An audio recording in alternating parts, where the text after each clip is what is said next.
जय हिंद प्यारे विद्यार्थियों, हम लेके चल रहे थे मैथमेटिकल इंडक्शन थ्योरी। आज हम सबसे पहले कुछ देखो, पिछली क्लास में हमने क्वेश्चन वगैरह तो कंप्लीट कर लिए थे।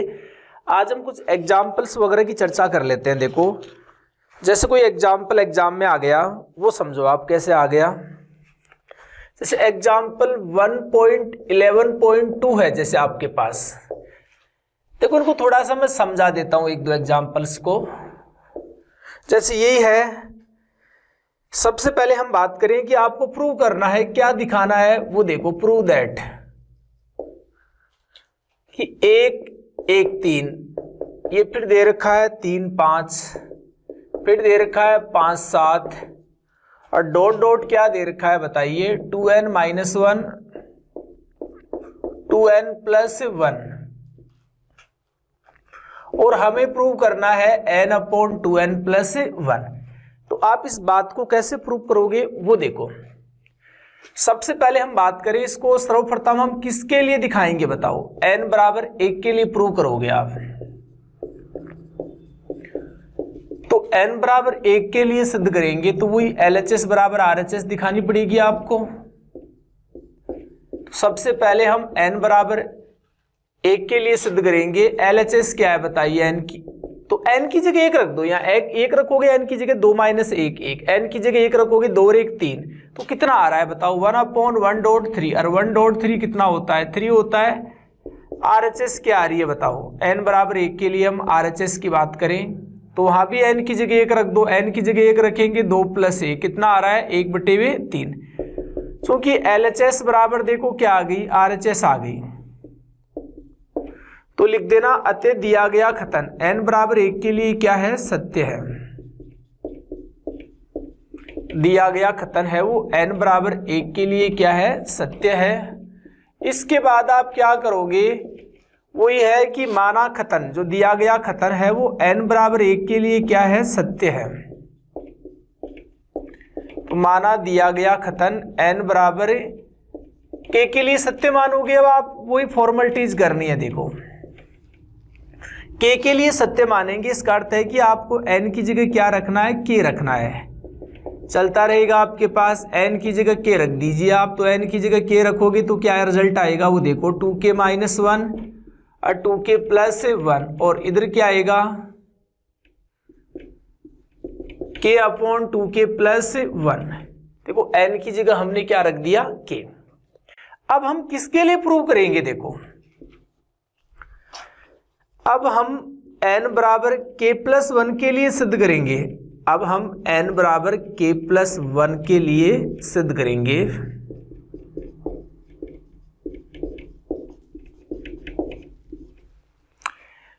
तो n = k + 1 के लिए सिद्ध करेंगे तो मैंने पिछली क्लास में भी आपको समझाया था कि n की जगह यहाँ k + 1 रखो, क्या आ रहा है, n की जगह k + 1 रखोगे, 2k + 2 - 1, 2k + 1 होगा। ये n की जगह k + 1 रखोगे, 2k + 2 + 1, 2k + 3 होगा। तो आप एक काम कीजिए, जो समीकरण 2 है, समीकरण क्या है, 2 है, सॉरी 1 किसको दिया, 1 किसी को नहीं दिया, तो इसको 1 ही दो। फिर समीकरण 1 के दोनों पक्षों में क्या जोड़ोगे वो रख के देख लिया करो। यहाँ n की जगह k + 1 रखने पर क्या आ रहा है वो जोड़ना है। समीकरण 1 के दोनों पक्षों में 1/2k + 1, 2k + 3 जोड़ने पर, तो ये जोड़ेंगे तो रिजल्ट क्या आएगा वो देखो, 1/1.3, 1.3.5 चलता रहेगा ऐसे ही, 2k - 1 और यहाँ 2k + 1 और दोनों पक्षों में आप जोड़ रहे हो 2k + 1 और 2k + 3। तो इधर भी जोड़ दिया हमने देखो एक में, और उधर भी जोड़ना आपको। तो k/2k + 1 यहाँ हम जोड़ेंगे 1/2k - 1 और 2k + 3, सॉरी 2k + 1 और 2k + 3। अब आप सभी प्यारे विद्यार्थियों को पता तो रहना चाहिए। देखो, ये वाला इस साइड तो आ गई, n = k + 1 के लिए अपने को पता है ये पद कहां तक चलेंगे। तो n की जगह हमने k + 1 रख के चेक कर लिया कि पद कहां तक चलेंगे, 2k + 1, 2k + 3। अपने को n बराबर k+1 के लिए सिद्ध करना है, तो ये वाली साइड और निकालनी है। तो इसमें क्या आएगा बताओ, n की जगह आप k+1 रखोगे तो आपको दिख रहा है n की जगह k+1 रखोगे, k+1 नीचे n की जगह k+1 रखोगे, बाहर 2 भी है, 2k+2 और 1, 2k+3 अपॉन में, तो हमें k+1 अपॉन 2k+3 चाहिए बराबर में। तो सॉल्व कीजिए फिर इसको, आप क्या आ रहा है देखते हैं। अभी देखो इसका एलसीएम आप देखते बता दो कि क्या आ रहा है, 2k+1 2k+3। आप सभी प्यारे विद्यार्थी जानते हैं भाग देंगे 2k+3 बचेगा, वो k से गुणा होगा, तो 2k² और 3k, और ये कितना आएगा +1 आएगा, ये आएगा आपके पास। अब इनको सॉल्व करोगे तो ये आपको पता है 2k+1 और क्या है k+1 के फैक्टर हैं ये, तो ये 2k+1 और 2k+3 ये आएंगे 2k² 3k+1, तो ये तो देखो कैंसिल हो गया, 2k+1 से 2k+1 और ये आ गया k+1 अपॉन 2k+3। तो आपको यही तो दिखाना था, n बराबर k+1 के लिए क्या चाहिए, k+1 अपॉन जैसे 2 की पावर k 2k+3 है उसको आप ऐसे भी लिख सकते हो,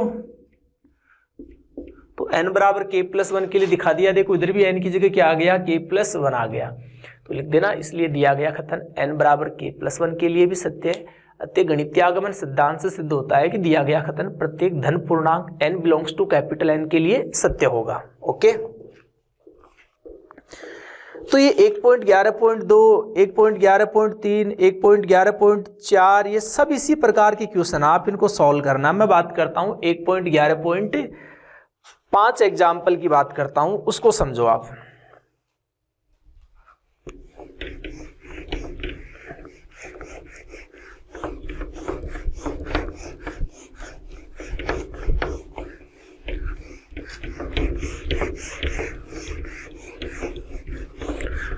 देखो क्या आ रहा है आपके पास से, गणितीय आगमन सिद्धांत से सिद्ध कीजिए कि कोई भी परिमित एरिक समुच्चय गणनीय है और इसके अवयवों को अर्थात इसके अवयवों को सूचीबद्ध किया जा सकता है। बात सही है, हम जानते हैं कि प्रत्येक परिमित एरिक समुच्चय क्या होता है, हमेशा गणनीय होता है। कोई भी परिमित समुच्चय एरिक था वो गणनीय वो होता है, आप जानते हैं, क्योंकि उसमें हम बता सकते हैं कितने अवयव हैं, हम अवयवों की गिनती कर सकते हैं, हम ये बता सकते हैं कि इसके बाद ये अवयव आएगा। लेकिन इस बात को हमें गणितीय आगमन सिद्धांत से दिखाना है, तो वही है, कौन सा एग्जाम्पल है, 1.11.5। वैसे समझा देता हूं, देखो हमें ये प्रूव करना है गणितीय आगमन सिद्धांत से। मैं आपको बोल देता हूं क्या बोलना चाह रहा है ये, गणितीय आगमन सिद्धांत से सिद्ध करना है हमें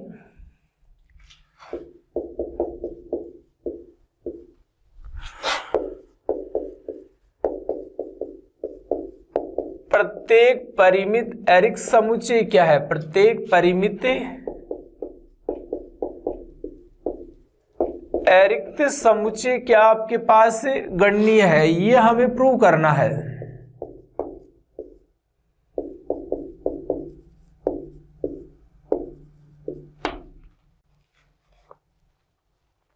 ये एग्जाम में क्वेश्चन आ गया।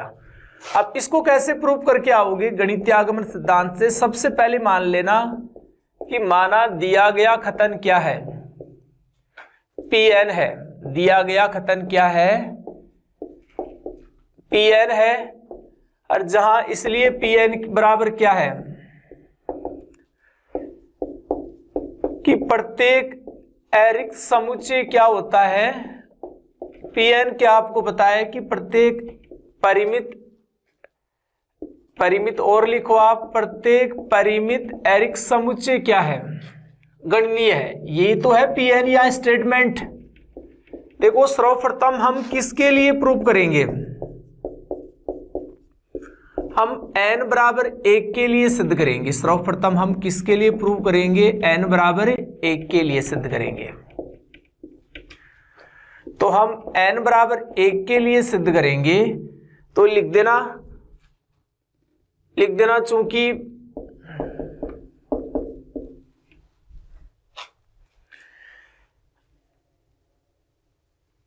यदि देखो Pn क्या है, प्रत्येक परिमित एरिक समुच्चय क्या है? गणनीय है। Pn का अर्थ है कि आपके पास Pn में एक Pn एक समुच्चय है, और वो Pn क्या है? n अवयवों वाला समुच्चय है। देखो ऐसे या इसकी लैंग्वेज में बता दूं आपको,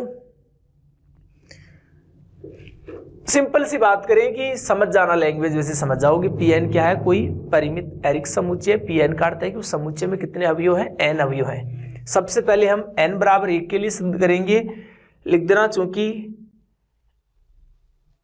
P1 में P1 क्या होता है? एकल समुच्चय है। देखो P1 क्या होता है? एकल समुच्चय होता है। और जो क्या है बेटे बताइए, एकल समुच्चय हमेशा क्या होता है? आपको पता है गणनीय समुच्चय होता है। एकल समुच्चय क्या होता है? गणनीय समुच्चय होता है। तो n बराबर 1 के लिए तो हमने सिद्ध कर दिया। अब माना दिया गया कथन, देखो माना दिया गया कथन n बराबर k के लिए सत्य है। अब हम दिए गए कथन को n बराबर k के लिए क्या मान के चलेंगे? सत्य मान के चलेंगे। अर्थात के अवयवों वाला कोई अरिक्त समुच्चय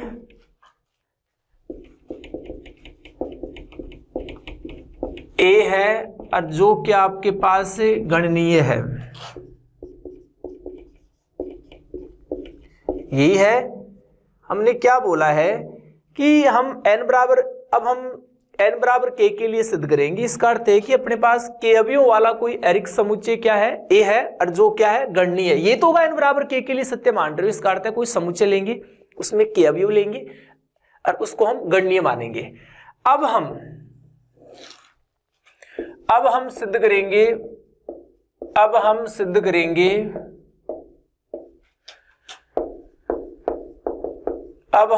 करेंगे कि समुच्चय B में, लिख दीजिए आप, B में k+1 अवयव हैं,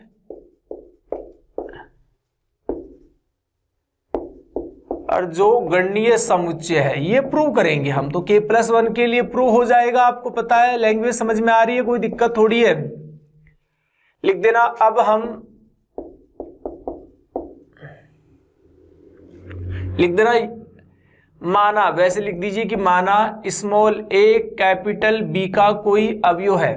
देखो हम क्या कर रहे हैं कि स्मॉल b है, वो कैपिटल B का क्या है? कोई अवयव है।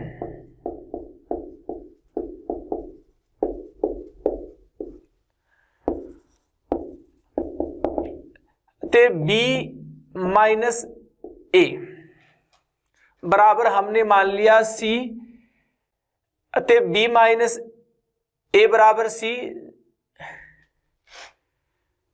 हमने माना कि एक, हम क्या कर रहे हैं? हमने माना है कि कोई समुच्चय है, उसमें k अवयव है, वो गणनीय है, और हम k+1 के लिए प्रूव करना चाहते हैं, और हम इसकी सहायता से प्रूव करना चाहते हैं n बराबर k को, जो आपने सत्य माना है उसकी सहायता से। तो हम क्या कर रहे हैं? एक समुच्चय लेके चल रहे हैं b, और उसमें कितने अवयव लेके चल रहे हैं? k+1 अवयव लेके चल रहे हैं, और हमें सिद्ध करना है कि वो कैसा समुच्चय? गणनीय।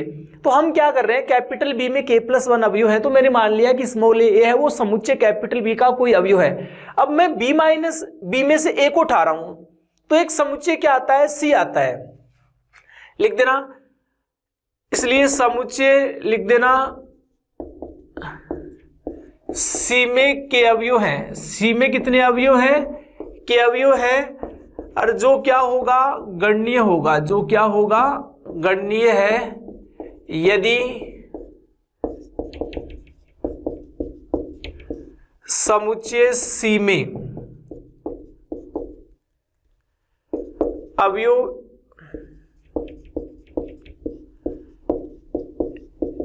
A को शामिल करते हैं, तो भी समुच्चय क्या होगा? गणनीय होगा। लिख देना। अतः सिद्ध होता है एवं प्राप्त समुच्चय B है, अतः सिद्ध होता है कि समुच्चय B क्या है, गणनीय है। बेटे बात को समझो, K के लिए सत्य मान के चल रहे हैं कि कोई समुच्चय आपके पास A है, उसमें अवयवों की संख्या K है, वो गणनीय है। इस बात को तो अपन सत्य मान के चल रहे हैं। अब हमें दिखाना है कि कोई समुच्चय B है, उसमें K+1 अवयव है, वो गणनीय है। तो हमने एक अवयव कैपिटल B का A लिया, B में से A घटाया तो C बना। अब समुच्चय C में क्या अवयव है जो गणनीय है, क्योंकि हमने K के लिए तो सत्य मान रखा है। अब यदि समुच्चय C में अवयव A को शामिल करें, यदि अपने पास कोई भी समुच्चय यदि वो गणनीय है तो उसके प्रत्येक अवयवों को हम सूचीबद्ध कर सकते हैं। यदि उसमें एक अवयव और शामिल कर लें तो भी उस समुच्चय के प्रत्येक अवयवों को सूचीबद्ध किया जा सकता है, तो भी वो समुच्चय गणनीय होगा। तो C में के अवयव है, K वाले को तो हमने गणनीय माना है। अब यदि समुच्चय C में अवयव A को शामिल करते हैं तो भी समुच्चय क्या होगा, गणनीय होगा। और प्राप्त समुच्चय क्या है, B है, तो B क्या होगा, गणनीय होगा। तो हमने B को क्या दिखा दिया, गणनीय। तो अर्थात गणितीय आगमन सिद्धांत से सिद्ध होता है कि प्रत्येक परिमित एरिक समुच्चय क्या होता है, गणनीय होता है। क्योंकि 1 के लिए आप कोई समुच्चय लेके चल रहे थे, उसमें एक अवयव लेके चल रहे थे, उसको गणनीय दिखाया, K के लिए माना, K+1 के लिए आपने प्रूव कर दिया। ओके, तो यही लिखना, आपको कंफ्यूज नहीं होना। तो देखो ये हमने मैथमेटिकल इंडक्शन थ्योरी की चर्चा कर ली। एक बार इसको रोक के उतार लो आप।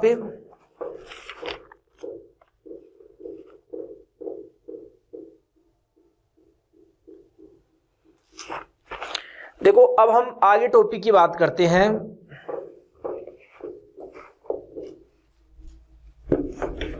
तो ध्यान से पढ़ना इन चीजों को।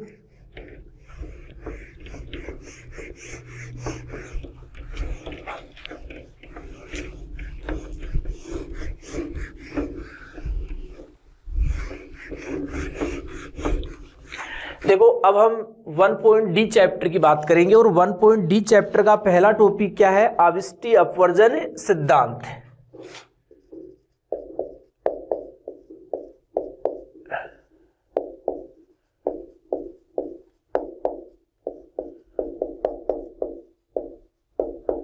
देखो समझो, इस सिद्धांत के बारे में समझाते हैं कि ये सिद्धांत क्या होता है। प्रिंसिपल ऑफ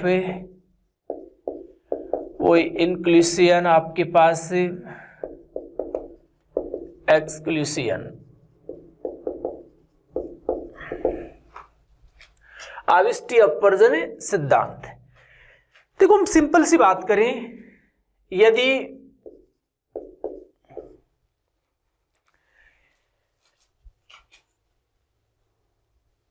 कोई दो समुच्चय, वैसे सिंपल बात करें, यदि दिए गए समुच्चय लिख दीजिए, दो की गारंटी नहीं है, कितने भी आ सकते हैं समुच्चय, तो हम दो नहीं लिखेंगे। तो आप बात को समझो, यदि दिए गए समुच्चय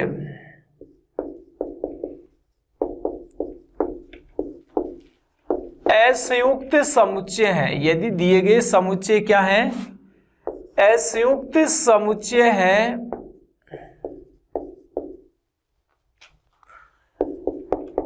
तो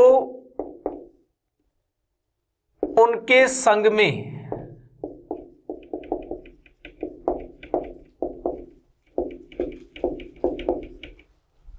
अवयवों की संख्या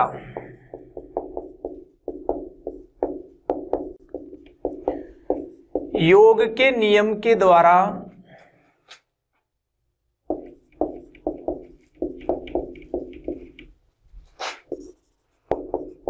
आसानी से ज्ञात कर सकते हैं।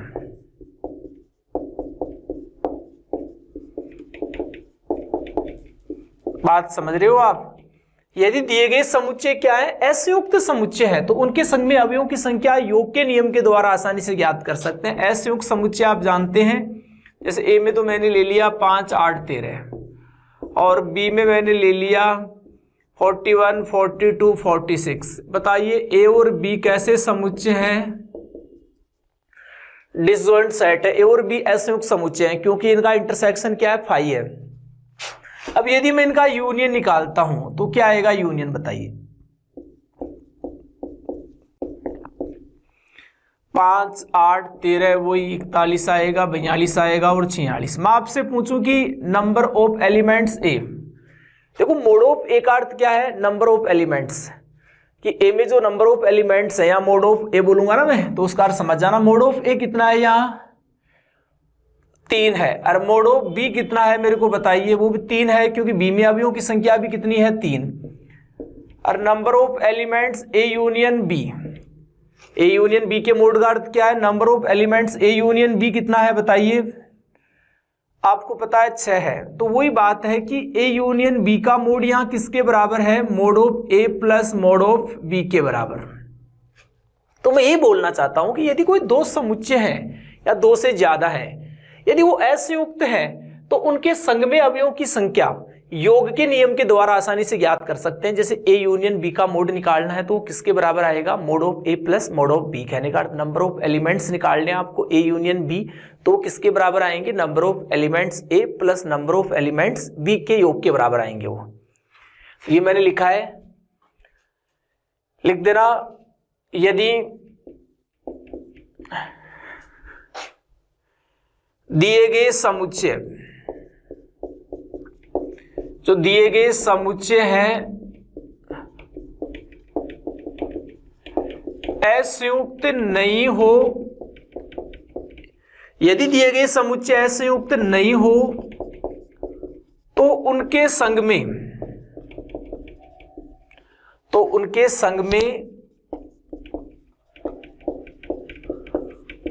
अवयवों की संख्या एक विशिष्ट नियम के द्वारा ज्ञात करते हैं।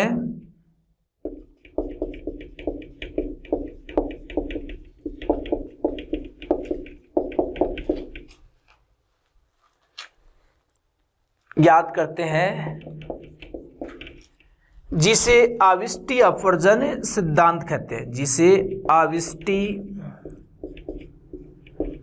अपवर्जन सिद्धांत कहते हैं।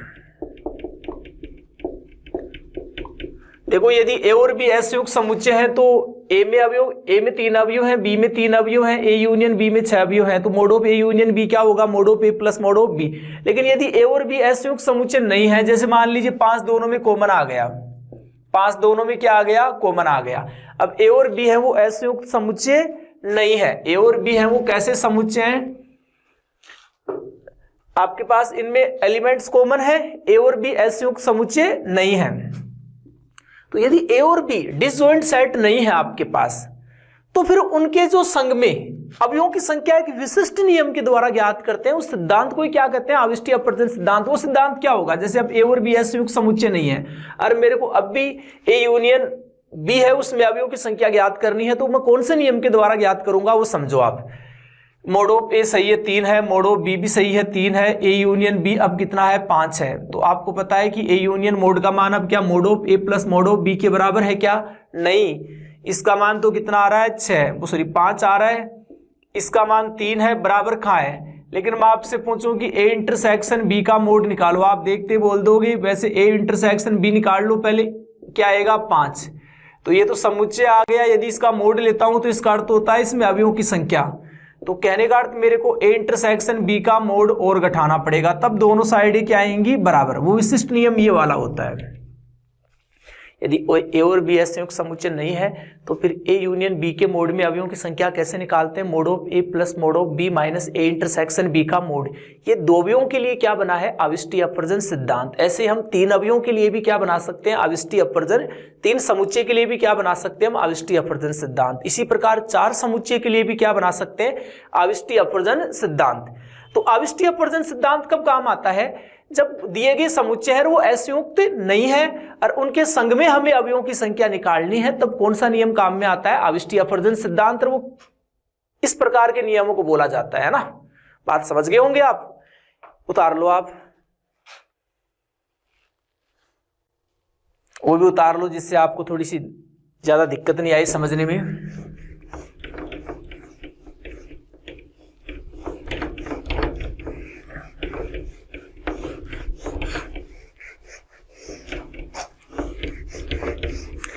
अब देखो ये नियम हमने बताया आपको, इनको प्रूव करना देखेंगे।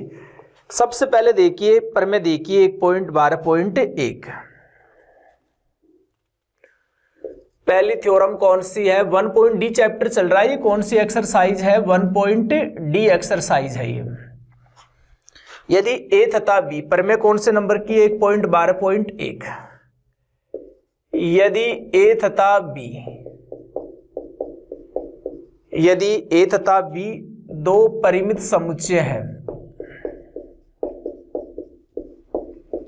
a तथा b क्या है? दो परिमित समुच्चय है, तब हमें प्रूव करना है कि a यूनियन b का मोड किसके बराबर होता है? Mod of a plus mod of b minus a intersection b का मोड। ये हमें प्रूव करना है कि a और b दो परिमित समुच्चय हैं, तब a यूनियन b का मोड ये होता है। अब इसको प्रूव करेंगे, देखो अपन सॉल्व कीजिए आप। सबसे पहले हम बात करें a और b क्या है? दो परिमित समुच्चय, हमें ये प्रूव करना है। लिख देना,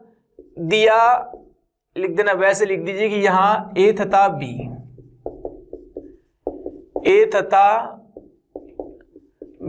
कोई दो परिमित समुच्चय है।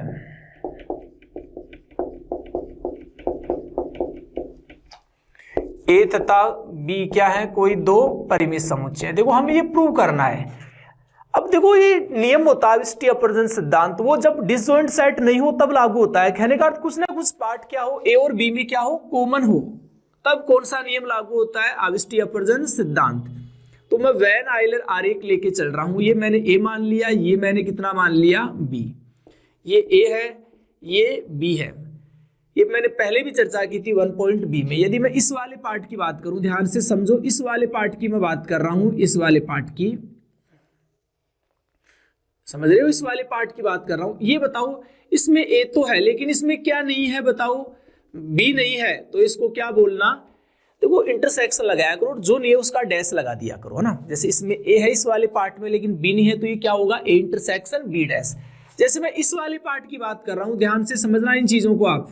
इस वाले पार्ट की बात कर रहा हूं मैं, इसमें बताइए क्या है क्या नहीं है। इसमें आप देखोगे b तो है लेकिन इसमें a नहीं है, क्योंकि a इधर रह गया, हमने ये यहां से स्टार्ट किया है इस पार्ट को, तो यहाँ a नहीं है तो a का डैश लगा दो, b है तो b का डैश नहीं आएगा। जैसे इस वाले पार्ट की बात करें तो आपको पता है ना, ये इसमें b भी है और इसमें a भी है, इसमें दोनों हैं तो किसी के भी डैश नहीं आएगा। और आप जानते हैं ना ये इंटरसेक्शन b होता है। यहाँ a तथा b कोई दो एरिक समुच्चय है, लिख देना वैन आइलर आरेख से। बेटे मैं वैन आइलर आरेख की बात करूं तो आप मेरे को बताइए मैं a को क्या लिख सकता हूं। देखो a ये पूरा है, आपको पता है, तो a में एक तो a इंटरसेक्शन b डैश आ रहा है और एक a इंटरसेक्शन b आ रहा है। दोनों का यदि मैं यूनियन लेता हूं तो मेरे पास सेट a आएगा। a को मैं लिख सकता हूं a इंटरसेक्शन b का dash union a intersection b, यही है a। लिख देना यहां समुच्चय जो a intersection b dash, a intersection b dash तथा a इंटरसेक्शन b है, वो कैसे समुच्चय है मेरे को बताइए? असंयुक्त समुच्चय है। कैसे समुच्चय है? असंयुक्त समुच्चय है, अतः योग के नियम से, योग के नियम से क्या होगा? कहने का अर्थ मैं ऐसे लिख सकता हूं, मैंने इधर मोड लिया है, इधर भी मैंने क्या लिया है? मोड। बात को समझो, a इंटरसेक्शन b का मोड। और ये असंयुक्त है, ये तो आपको साफ दिखाई दे रहा है ना, a इंटरसेक्शन b डैश इधर वाला पार्ट है, a इंटरसेक्शन b ये बीच वाला पार्ट है, दोनों में कुछ भी कॉमन नहीं है। और अभी मैंने पढ़ाया था कि यदि समुच्चय असंयुक्त है तो योग के नियम के द्वारा, कहने का अर्थ उनके संग में अवयवों की संख्या क्या होगी? यदि उनमें अलग अलग अवयवों की संख्या निकालें और उनका जोड़ करें उसके बराबर होती है। बताया था ना अभी आपको, ये साफ दिखाई दे रहा है डायग्राम से आपको। ये वाला पार्ट है, ये अलग अलग दोनों असंयुक्त हैं, तो इनके यूनियन में अवयवों की संख्या मैं दोनों को अलग अलग जोड़ूं, इनके योग के बराबर होगी। इसी प्रकार मैं आपसे पूछूं, देखो b बराबर क्या है मेरे को बताइए आप। b आप देखते ही समझ जाओगे, b यहां किसको लिख सकते हो आप? देखो b यहां अपने को साफ दिखाई दे रहा है कि एक तो a इंटरसेक्शन b है और union a dash intersection b है। इन दोनों का क्या है? B A intersection B A dash intersection B के यूनियन को ले तो पूरा बी प्राप्त होगा। यदि मैं इधर मोड ले रहा हूं तो उधर भी मोड आएगा, और ये भी वो एस संयुक्त है, आपको साफ दिखाई दे रहा है, A dash intersection B A intersection B S संयुक्त है, इधर भी कंप्लीट का मोड आएगा, लेकिन यूनियन है तो मैं अलग अलग जोड़ के भी मोड ले सकता हूं, पता है ना योग के नियम से, ऊपर वाला जैसे समीकरण 1 को लिखा है।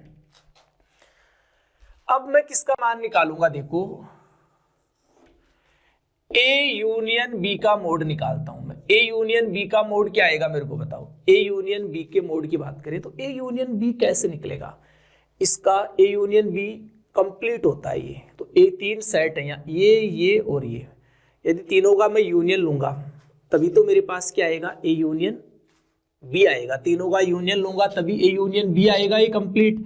और फिर ये तीनों एस युक्त हैं तो इनका मैं मोड लूंगा, इनके तीनों के यूनियन में अवयवों की संख्या निकालूंगा, वो अलग अलग समुच्चय में अवयवों की संख्या का योग करूंगा, उसके बराबर होगी। तो मैं ए यूनियन बी के मोड को आप समझ गए होंगे। इन बातों को मैं ऐसे भी लिख सकता हूं, ध्यान से समझना, ए इंटरसेक्शन बी का मोड और plus A dash intersection B का मोड, दीजिए समीकरण नंबर 3। समझना, ए यूनियन बी है वो तीनों का यूनियन होगा, फिर ए यूनियन बी का मोड लेंगे, तीनों का मोड लेंगे, अलग अलग भी इनको लिख सकते हैं क्योंकि तीनों ऐसे संयुक्त हैं तो जोड़ में अलग अलग योग के नियम से। अब आपको कुछ नहीं करना, सबसे पहले समीकरण 1 व समीकरण 2 को जोड़ना है। समीकरण 1 व समीकरण 2 को जोड़ने पर, तो समीकरण 1 व समीकरण 2 को जोड़ेंगे तो रिजल्ट क्या आएगा, mod of A plus mod of B, और यहां से आएगा A intersection B dash plus A intersection B plus A dash intersection B, कोई नंबर ऑफ एलिमेंट्स आ रहे हैं, ए इंटरसेक्शन बी, इसको दीजिए 4। मैंने जोड़ दिया है, जोड़ेंगे तो आप समझ गए, mod of A mod of B को जोड़ेंगे तो क्या रिजल्ट आएगा। अब वो लिख दीजिए समीकरण 3 व 4 से, समीकरण 3 व समीकरण 4 से। देखो हम क्या करेंगे, समीकरण 3 से कहाँ वैल्यू पुट करोगे, समीकरण 4 में, तो आप बताइए इन तीनों की जगह मैं क्या लिख सकता हूं, इन तीनों की जगह वहां से देखिए ए यूनियन बी का मोड और प्लस क्या बचा, ए इंटरसेक्शन बी का मोड ही बचा, इन तीनों की जगह तो ए यूनियन बी का मोड ये बचा। अब यहां से अपने को ए यूनियन बी का मोड ज्ञात करना है, तो ए यूनियन बी का मोड कितना आया, mod of A plus mod of B minus A intersection B का मोड, ये आ गया हेंस प्रूव्ड। ये आपको प्रूव करना है, तो एक बार ध्यान से आप चीजों को समझना, एक एक बात पे आप फोकस करना, ये हमने प्रूव कर दिया। ओके, आराम से वीडियो को रोक के उतार लो आप।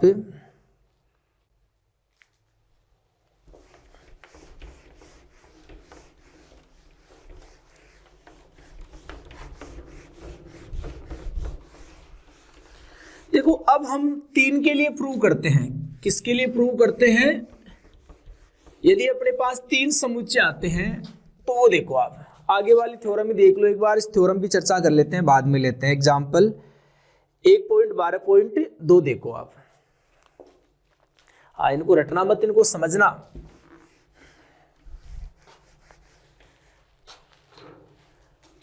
अब हम बात कर रहे हैं थ्योरम 1.12.2 की। वही दे रखा है कि यदि, दिखाई दे रहा है यहां, यदि ए बी तथा सी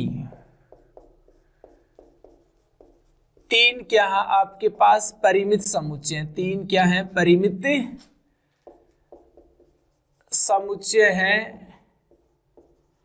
तब क्या होता है, अपने को क्या प्रूव करना है कि 3 परिमित समुच्चय हैं, तब अपने को प्रूव करना है कि A union B union C का जो मोड होता है, मोड का अर्थ या नंबर ऑफ एलिमेंट्स है, वो किसके बराबर होता है, mod of A plus mod of B plus mod of C, वही है minus A intersection B, B intersection C और ए इंटरसेक्शन सी, और plus A intersection B intersection C का मोड। ये प्रूव करना है अपने को।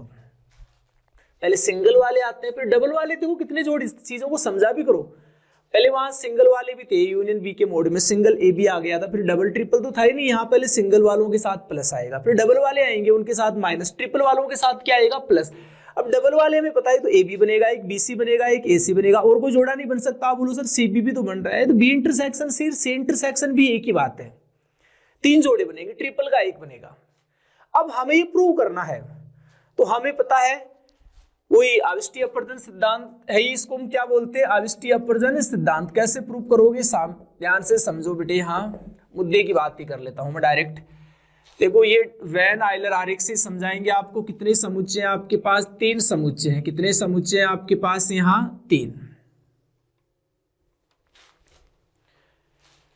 एक तो कौन सा है, ए है, एक कौन सा है, बी है, और एक कौन सा है, सी है। थोड़ा सा छोटा बना दो क्योंकि लाइन से बाहर चला गया, तो ऐसे बना दो, कोई दिक्कत नहीं।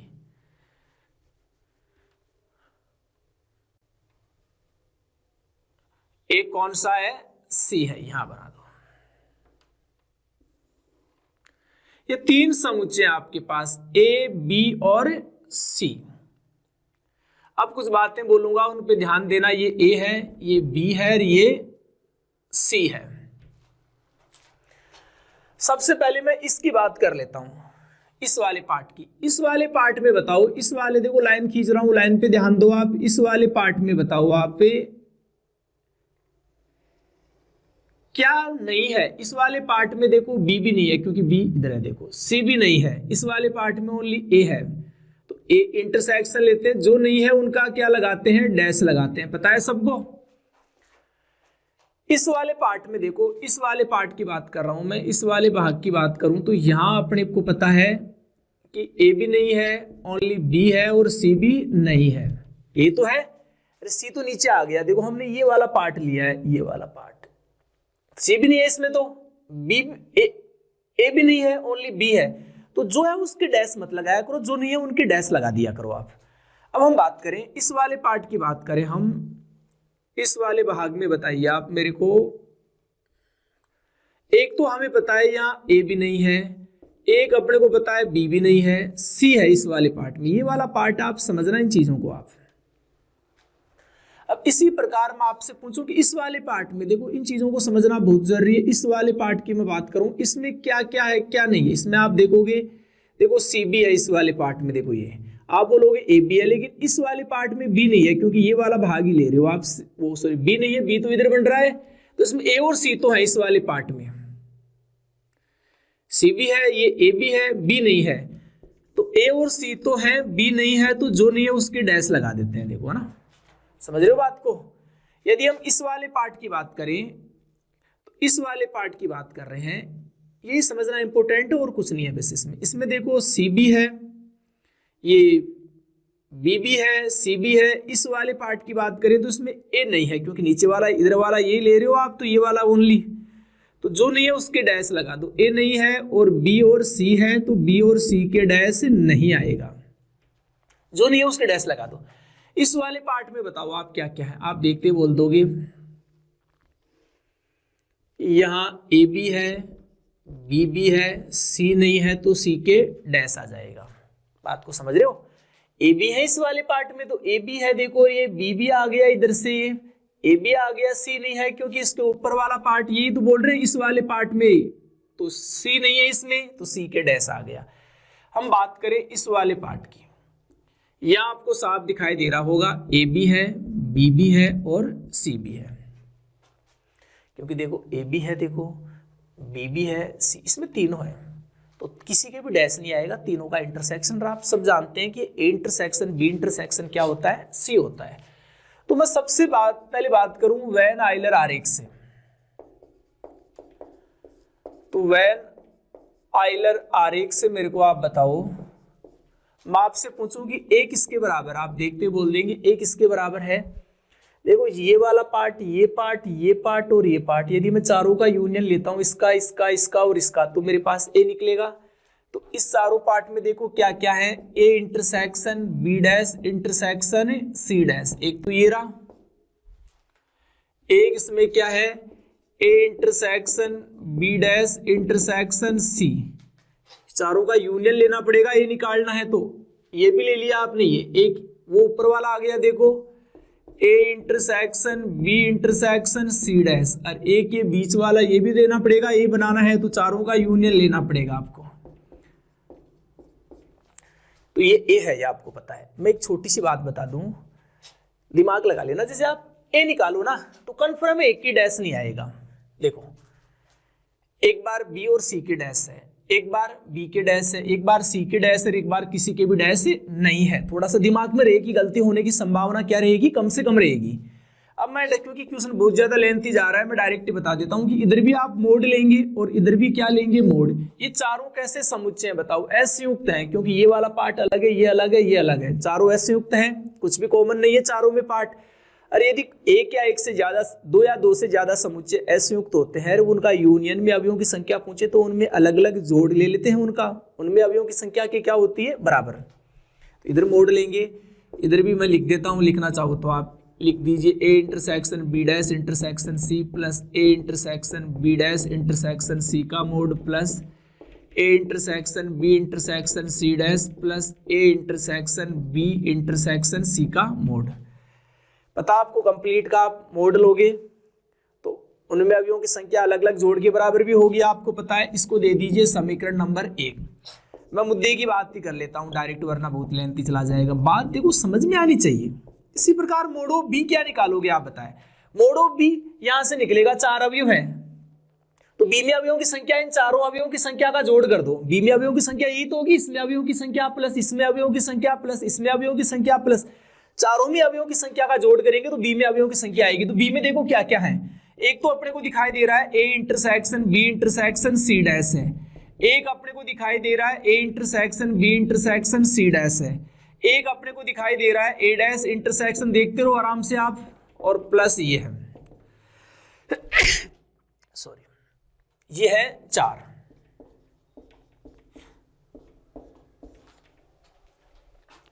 ये हो गए। वैसे समझ जाएगा करो कि बी लिख रही हो ना तो बी में 4 पार्ट आएंगे। देखो किसी में भी बी के डैश नहीं आएगा, एक बार ए सी के, एक बार सी के, एक बार ए के, एक बार किसी के भी डैश नहीं है। इसी प्रकार मैं आपसे पूछूं कि मोड ऑफ सी क्या होगा, मेरे को बताओ। तो लिख दो कि मोड ऑफ सी, सी में अवयवों की संख्या, सी में 4 भाग हैं, चारों भागों में अवयवों की संख्या का जोड़ करेंगे अलग अलग, वो सी में अवयवों की संख्या होगी। लिखना चाहो तो आप समझदार हो, एक बार ए के और बी के डैश आएगा, मैंने बोला है सी के डैश नहीं आएगा। एक बार ए के डैश लगा दो, बीच में इंटरसेक्शन लिखते रहना, एक बार बी के डैश लगा दो और एक बार किसी के भी डैश से मत लगाओ, कॉम्प्लीमेंट्री या डैश काटता ना। ओके लिख लोगे ना से, एक बार ए बी के मोड ऑफ सी निकाल रहे हो तो सी के डैश नहीं आएगा। अब मैं आपसे पूछूं, यहां सबसे पहले हम मुद्दे की बात करें तो यहां मेरे को बताओ ए यूनियन बी का मोड क्या होगा। मुद्दे की बात ही कर ले डायरेक्ट ही, आप तो बताइए direct, A union B union C का मोड क्या होगा। देखो A union B union C का मोड तो हमें पता है, A union B union C तो एक कंप्लीट, तीनों मिलकर बनाएंगे कंप्लीट है।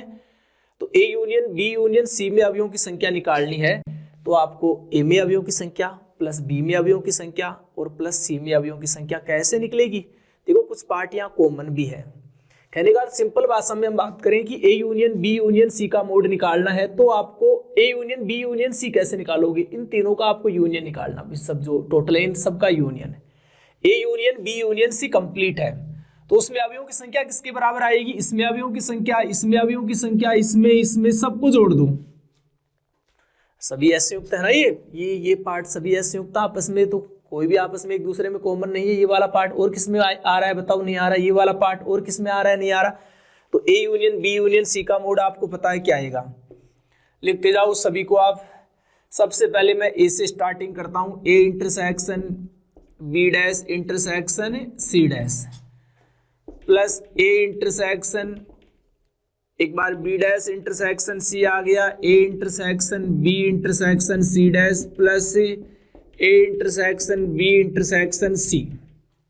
देखो 4 तो लिख दिया हमने, 1 2 3 4, ये और बच गए, और लिखो एक कौन सा पार्ट बच गया, A dash intersection B intersection C dash, और बोलिए कौन सा पार्ट बच गया, ए डैश वो लिख दीजिए नीचे वाला, A dash intersection B intersection C का मोड।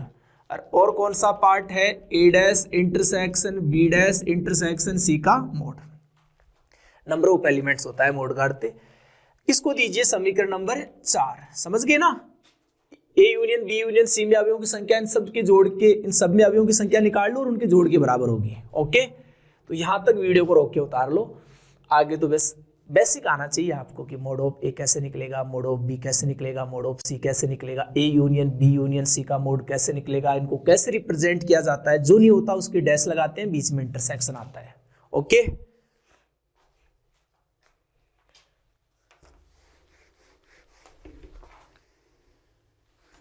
अब देखिए यहां से आप, अब मैं क्या कर रहा हूं वो ध्यान से देखो आप। मैं सबसे पहले एक काम करता हूं, समीकरण 1 2 और 3 को जोड़ देता हूं। 1 2 व 3 को आप क्या कर दीजिए, जोड़ दीजिए। आप जोड़ेंगे तो क्या आएगा बताओ, mod of A plus mod of B plus mod of C. जोड़ेंगे तो अपने पास आएगा एक तो A intersection B dash intersection C का मोड, एक आएगा A intersection B dash intersection C आएगा, एक आएगा ए इंटरसेक्शन, मैं लिख दूं क्या फटाफट आप समझ जाओगे, A intersection B intersection C. ये तो मोड ऑफ ए को जोड़ा है, बी को जोड़ा है तो मेरे को पता है क्या आएगा, बी के डैश नहीं आएगा, एक बार ए और सी के आएगा। मैं लिख देता हूं, देखो आपको ये पता रहना चाहिए तब दिक्कत नहीं आएगी इतनी। एक बार तो ए और सी के लगा दिया, एक बार ए के लगा दिया डैश, एक बार डैश किसके लगा दोगे आप, सी के लगा दोगे डैश, और ये तो आएगा ही क्योंकि तीनों को जोड़ रहे हो आप। अब मोड ऑफ सी निकालोगे तो एक बार ए और बी के डैश लगा देना, एक बार ए के डैश लगा दीजिए आप, एक बार बी के डैश लगा देंगे, और एक बार तीनों में किसी के डैश नहीं आएगा। ये हमने जोड़ दिया, देखो A intersection B intersection C का मोड, ये है। अब यहां से देखो, अब आप इसमें मान रख दीजिए, देखो मोड ऑफ, इनको उठा दीजिए, इनकी आवश्यकता नहीं पड़ेगी। अब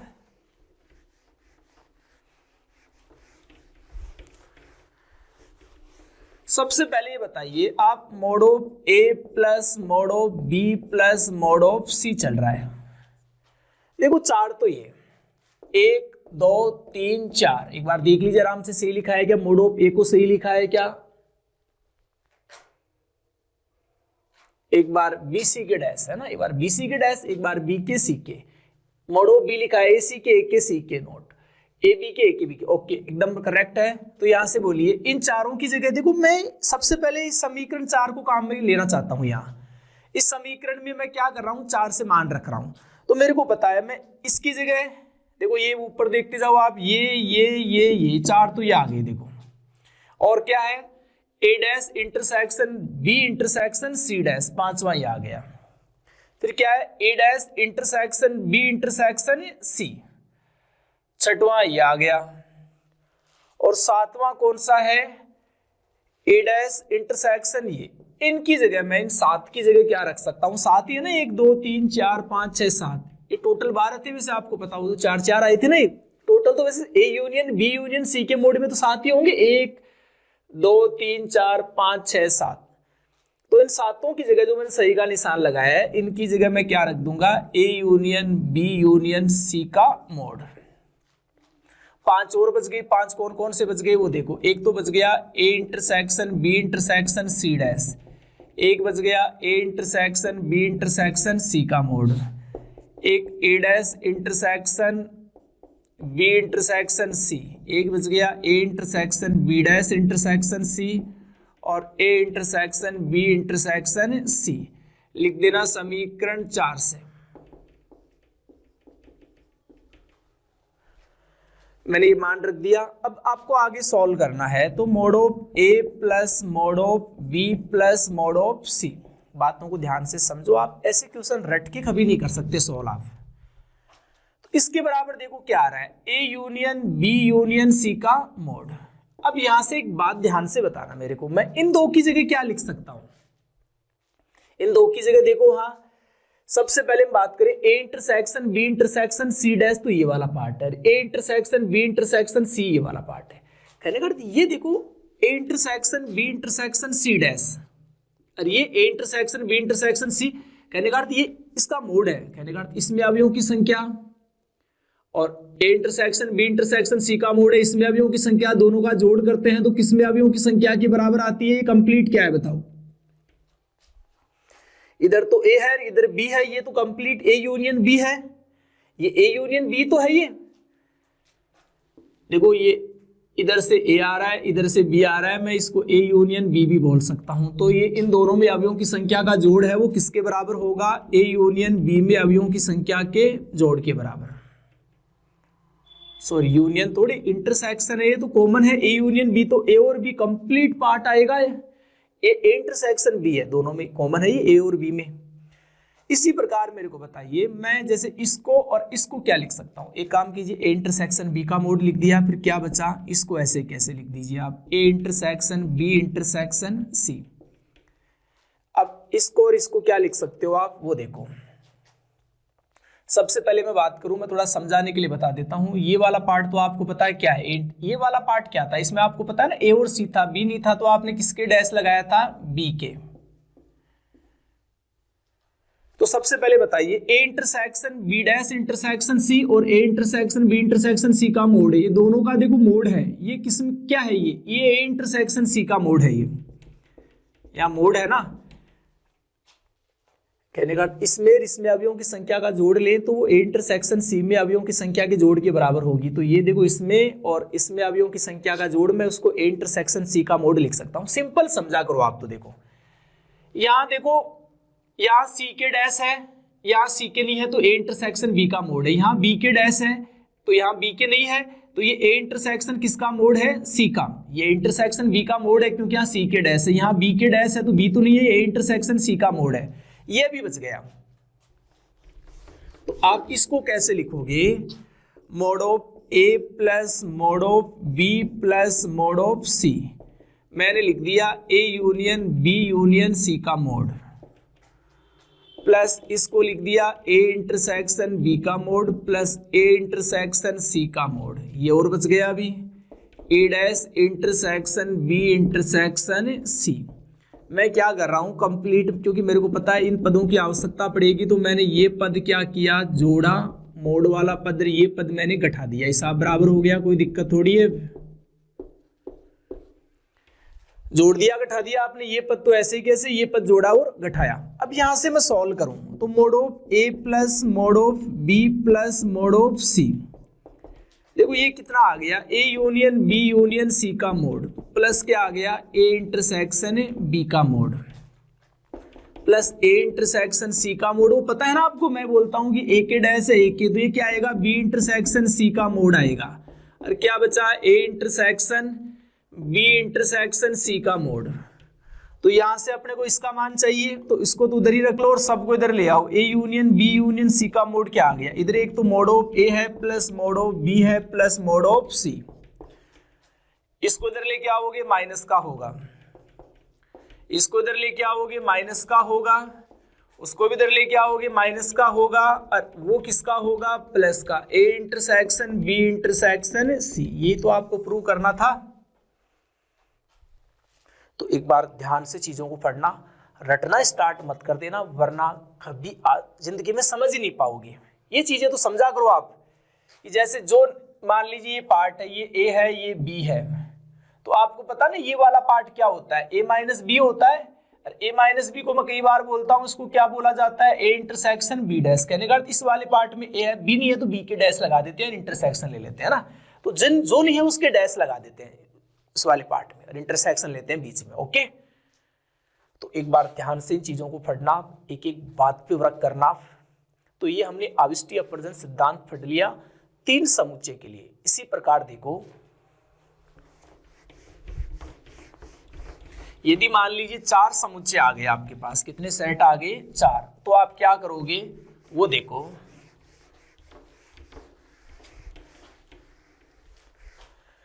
जैसे 4 समुच्चय है, A union B union C union D. देखो इनका प्रूफ आपको देखने की आवश्यकता नहीं, अपनी है भी नहीं सिलेबस में प्रूफ, वैसे आप नॉलेज के लिए देखना चाहो तो कोई दिक्कत नहीं, 4 समुच्चय ले लो ABCD एक दूसरे में कॉमन, क्योंकि आवृष्टि सिद्धांत में क्या होता है, आवृष्टि अपवर्जन सिद्धांत में डिसजॉइंट नहीं होते, कुछ ना कुछ कॉमन होता है चारों में।